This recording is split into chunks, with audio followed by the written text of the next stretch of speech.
verset 9, le verset 1 à 2 plutôt, excusez-moi. Ok, c'est le verset 1 à 2. Ok, c'est le verset 1 à 2. Et je vais lire Exode le chapitre 12. On va se focaliser sur Exode le chapitre 12. Ok, on va se focaliser sur Exode le chapitre 12. Ok. Alors, je suis dans le livre de Genèse. Ça, c'est la part que l'Éternel a déjà révélée à Abraham. Et certains d'entre vous, vous ne savez pas. Je suis dans le livre de Genèse, le chapitre 22 et le verset 1. Après ces événements, il arriva que Yahweh éprouva Abraham. L'Éternel ne tente pas. Satan, il vous tente et vous péchez. L'Éternel vous éprouve. Parce que quand l'Éternel vous éprouve, vous ne péchez jamais. Vous ne péchez pas. Quand l'Éternel vous éprouve, vous ne péchez pas. Il vous met à l'examen, à l'épreuve. Vous ne péchez pas. Mais quand Satan vous tente, vous péchez. Satan vous séduit de manger, de vous saouler et de faire, et vous le faites. On va continuer. Après ces événements, il arriva que Dieu éprouva, il n'a pas tenté, Dieu éprouva Abraham. Et il lui dit, Abraham, Abraham, il répondit, me voici. Dieu dit, prends ton fils, ton unique. Je veux qu'on fasse attention à ce mot, ton unique. Amachiak est l'unique fils de Dieu. L'unique fils, quand vous allez lire, celui-ci est mon fils bien-aimé, en qui je suis plaît. Vous avez tellement de préceptes, n'est-ce pas? Et je vais lire quelques préceptes pour que vous le saviez, pour que vous le compreniez. Il dit, prends ton fils, ton unique que tu chéris, Isaac. Il n'a pas dit Ishmaël. Il n'a pas dit les autres, Joktan. Non. Il dit, prends ton fils unique, parce que c'est l'unique fils que l'Éternel lui a promis. C'est l'unique. C'était Isaac. C'est l'unique. C'est Abraham, Isaac et Jacob. L'unique. Malgré qu'Abraham a eu tellement d'enfants, comme l'Éternel a tellement d'enfants. Les anges, les aînés, les prophètes, tellement. Mais l'unique, le premier, de tous les nés, de tous les premiers-nés, de toutes les créatures, c'est Amachiak. Amachiak. Et Isaac, c'est une similitude, c'est la même chose. Isaac, c'est le premier. C'est le premier. Malgré que Ishmaël soit né premièrement. Non. Le premier, c'est qui? Le dernier. Amachiak a dit les premiers seront les derniers et les derniers seront les premiers. Donc Ishmaël étant né premièrement, il était un enfant de chair. Ok? Charnellement, il était né. Mais l'enfant spirituel, l'enfant de la promesse, c'est Isaac. Isaac. Donc Isaac, c'est Amachiak. Isaac, c'est Amachiak. Abraham, c'est Amachiak. Ok, on va continuer. Ok, donc il dit, et va-t'en au pays de Moria, et là, tu l'offriras. Le mot Moria, ça veut dire quoi? Jérusalem, Sion. Jérusalem, Sion, la terre bénie. Et là, tu l'offriras en holocauste sur une montagne que je t'indiquerai. Donc, il est allé faire le sacrifice exactement là où Amachiak a été pendu, là où Amachiak, dans la ville là où Amachiak a été mis à mort. C'est même similitude. Il faut être spirituel pour comprendre. Il faut être spirituel. Allons. On partit dans Hébreu, le chapitre 11. Hébreu, le chapitre 11. Allons dans Hébreu, le chapitre 11. Allons dans Hébreu, le chapitre 11, 17 à 19. Ok. Hébreu. Hébreu, le chapitre 11 et le verset 17 à 19. Hébreu, le chapitre 11 et le verset 17 à 19. Je suis dans le livre d'Hébreu, le chapitre 11 et le verset 17 à 19. Le verset 17 à 19. Ok. On va le lire. Ok. Donc si vous n'avez pas foi, vous ne pouvez pas célébrer le Pessah. Vous ne célébrez pas le Pessah parce que vous n'avez pas la foi. Vous ne célébrez pas la Pâque de l'Éternel parce que vous n'avez pas la foi. Vous ne croyez pas en l'Éternel. Vous croyez seulement à vos Pâques chrétiennes, sataniques, les trucs comme ça, etc. Il dit, Hébreu 11, 17 à 19, pas la foi. Il faut avoir foi. Si vous n'avez pas foi en la parole de Dieu, vous ne pouvez pas l'adorer, vous ne pouvez pas glorifier l'Éternel, vous ne pouvez pas servir l'Éternel. Pas la foi. Abraham, mis à l'épreuve, il n'a pas été tenté, il a été mis à l'épreuve, a offert Isaac. Qui a offert son fils unique à nous? C'est l'Éternel. Raison pour laquelle vous lisez, on dit qu'Abraham a été quoi? L'ami de Dieu. C'est une similitude. Similitude. Ok? Ici, Isaac, c'est Amachiak. Abraham, il est notre père. Il est comme qui? Comme l'Éternel. Pas l'Éternel, mais il est comme. Parce que c'est lui que l'Éternel a mis sur la terre pour nous donner de progéniture. Et la liste continue. Ok? On va continuer. Il dit, par la foi, Abraham mis à l'épreuve a offert Isaac. Et c'est son fils unique. L'Éternel nous a donné son fils unique. L'Éternel nous a donné son fils unique. Ok? Et c'est son fils unique qu'il offrait en sacrifice. Qui a été offert en sacrifice pour nous? Amachiak. Amachiak a été offert en sacrifice. Pas vos présidents, pas vos politiciens, pas la Russie, pas l'OTAN, pas l'Ukraine. Non.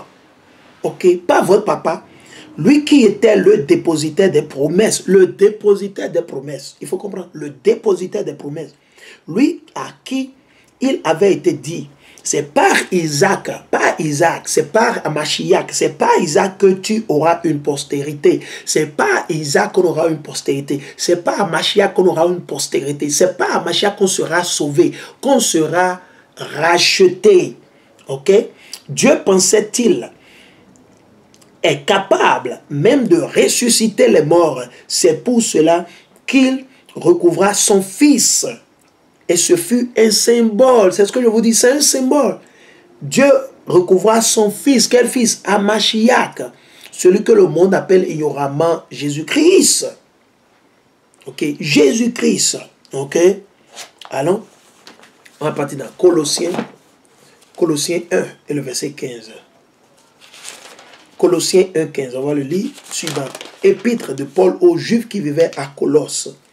Ok, Juifs qui vivaient à Colosse, on va lire à partir du verset, le chapitre 1 et le verset 15. Ok, Mashiach, c'est lui qui est la primauté, premier de tout. Isaac, c'est le premier sur le plan spirituel. Non charnellement, on va le lire. Et c'est dans Épître de Paul aux Juifs qui vivaient à Colosse. Le chapitre 1, le verset 15 jusqu'à 16. Il dit, il est l'image du Dieu invisible. Qui? Mashiach, comme Isaac. Le premier-né d'Abraham. Spirituellement, non physiquement. Il faut comprendre de quoi nous parlons. Il est l'image du Dieu invisible. Premier-né de toute créature. Premier-né de qui? Comme l'Éternel a dit, on l'a lu dans le livre des Autres, le chapitre 13. L'Éternel a dit à Moïse et à nos on doit toujours consacrer les premiers-nés d'hommes et bêtes. Ils appartiennent à l'Éternel. Pas plus ni moins. Il n'y a pas à négocier. Il n'y a pas à pleurer. Non. Il doit être livré pour l'Éternel. Premier-né de toute créature. Car c'est en lui, c'est en Mashiach et non en vos politiciens. Ok, car c'est en lui qu'ont été créées toutes choses. C'est en lui qu'ont été créées toutes choses. Dans les cieux et sur la terre. Les visibles et les invisibles. Les visibles et les invisibles. Trône, seigneurie, principauté, puissance, tout a été créé par lui et pour lui. Amen, alléluia. Alors dans le livre de Révélation ou Apocalypse, le chapitre 1, le verset 5. Mashiach, le premier de tout. C'est comme Isaac. Raison pour vous devez célébrer le Pessah et comprendre ce que vous célébrez.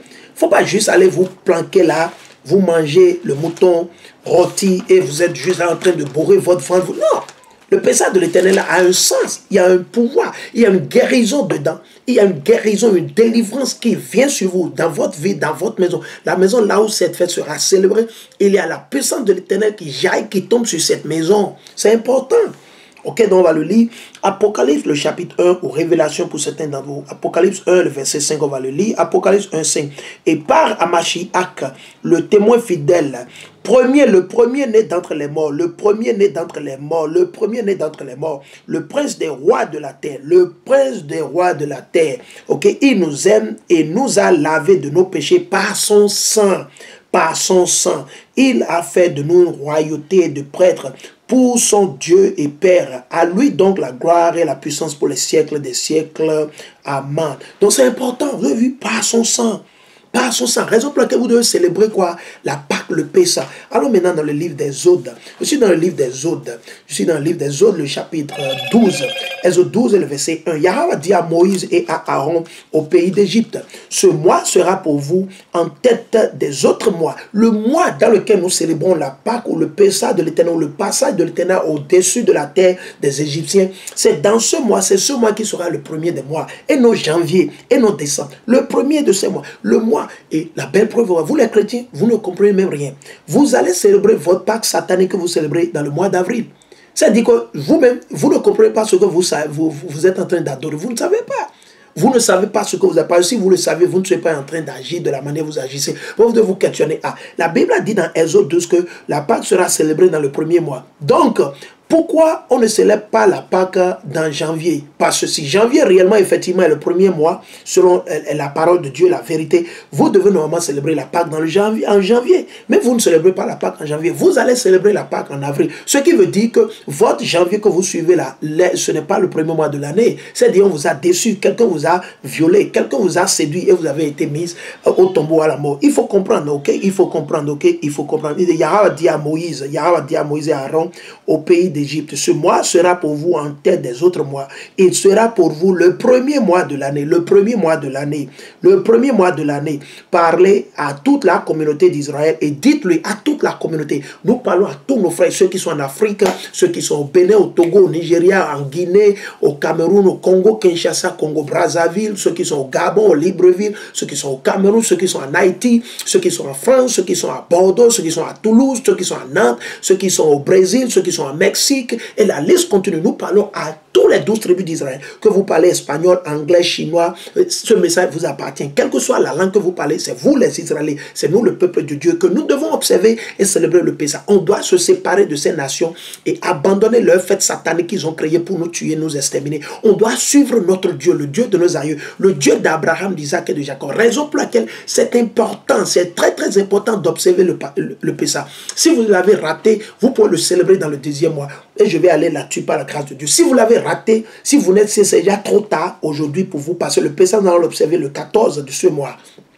Le 14, on va l'observer, on va célébrer le Pessah. Donc, si vous n'êtes pas en mesure de le célébrer, dans le deuxième mois, l'Éternel a ordonné de rattraper ceux qui n'ont pas pu le célébrer. Donc, vous éviter, c'est possible. Donc, nous allons encore faire une petite édification là-dessus par rapport à ceux qui vont se faire racheter et célébrer. Ils ont manqué la Pâque dans le premier mois de l'année, ils seront en mesure de le célébrer dans le deuxième mois de l'année. Ok, comme l'Éternel a ordonné. Ok, on va vous le montrer, on va vous aider. Nous allons vous aider, on va faire une édification là-dessus.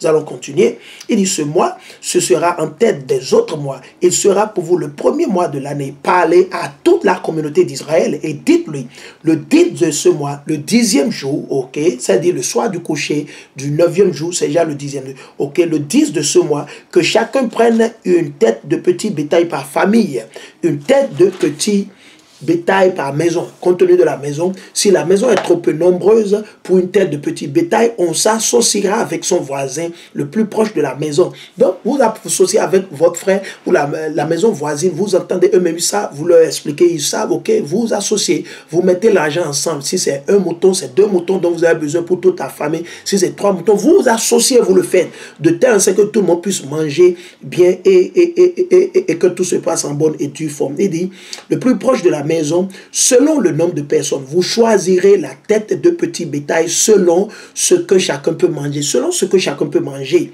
Ok? La tête de petit bétail sera un mâle sans tare. Un mâle sans tare. Un mâle sans tare. Sans péché, sans défaut. Âgé d'1 an. Ça doit être âgé de 1 an. 1 an, pas plus ni moins. 1 an. Vous devez prier, jeûner, demander à Dieu. Quand vous allez au marché, si vous n'avez pas les moutons, vous ne les levez pas vous-même. Vous allez au marché, vous devez demander, vous devez prier, demander à Dieu.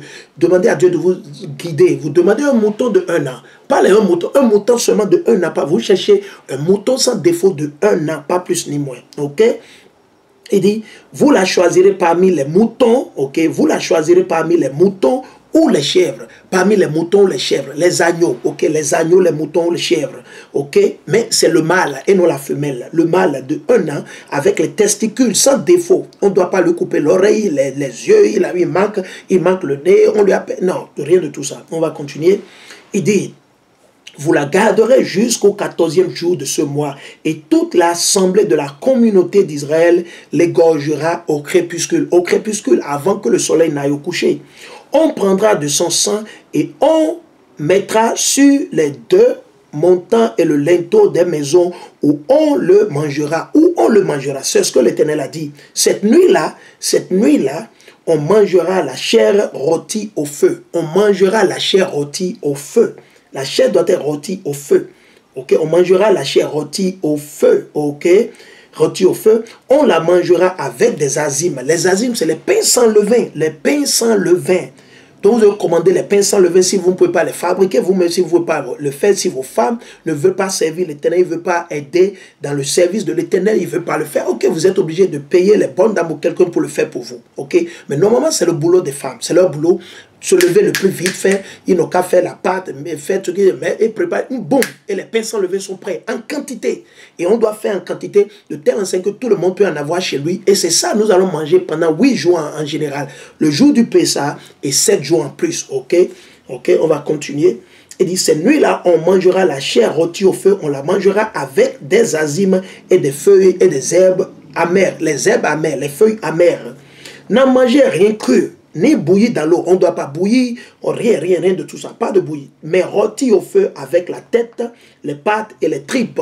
Les tripes, ce sont les intestins, les organes. Si, c'est ça, les tripes. Ok? Donc, vous ne pouvez pas couper la tête. Vous ne pouvez pas enlever les pattes. Vous ne pouvez pas... Non. Ok?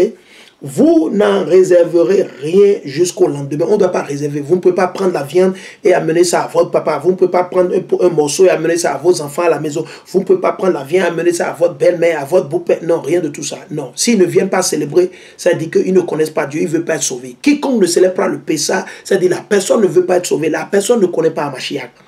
C'est-à-dire, vous ne voulez pas être délivré par Mashiach. Vous ne voulez pas être délivré. Vous ne voulez pas être sauvé. Il faut comprendre. Le Pessah, c'est très important. On veut être délivré de toutes ces oppressions que nous endurons. On veut être délivré de la France. On veut être délivré des États-Unis. On veut être délivré de l'Allemagne, de l'Angleterre, On veut être délivré. On veut être délivré.